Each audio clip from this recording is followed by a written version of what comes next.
sound. All right, so we are here with John Tiffany, director of Blackwatch. And what drew you to this play the first time that you what drew you to this material?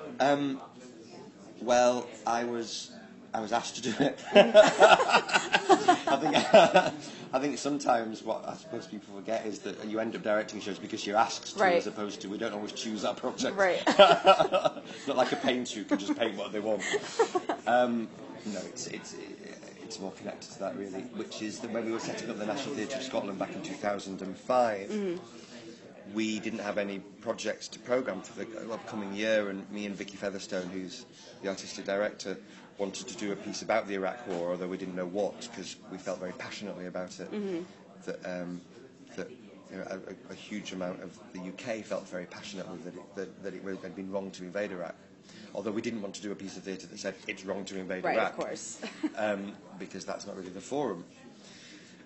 So it was when Vicky found 2 newspaper articles within the same paper, one of which described how all the Scottish regiments were being amalgamated into a super Scottish regiment due to economic cuts, and another which described the deaths of 3 of the Blackwatch soldiers and their translator in a suicide bomb in Iraq, and Vicky found it horrifically ironic that as they were out there dying, they were being dissolved as a regiment.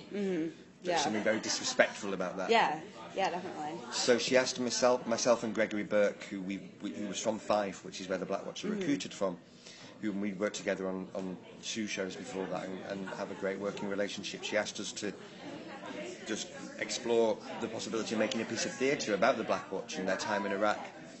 And the rest is really where the show starts, because just as this is described at the beginning of the show, we tried to get some soldiers to speak to us, and they wouldn't. Right. Because the Ministry of Defence at the time were very, very sensitive, because it was such an unpopular war. But anybody speaking to the media, as we were kind of thought. So nobody would speak to us until we got a researcher called Sophie, who was very attractive, who within a day got 6 of them to speak to us.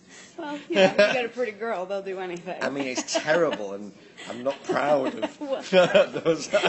But, you're a journalist, so you so know. I definitely...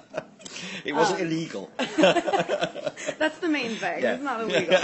It was in the public interest. Do you have any background in the military or family that was in the Blackwatch? So you did all of this research just through them? Yeah, I know a lot of my school, a lot of people I've been at school with went into the military, but I didn't, none of my family. Okay. What do you find that always resonates with different audiences? Because I know that you're going to find different things that come to American audiences, and Scottish audiences are going to get something different out of it. Yeah. But what's a part that everybody...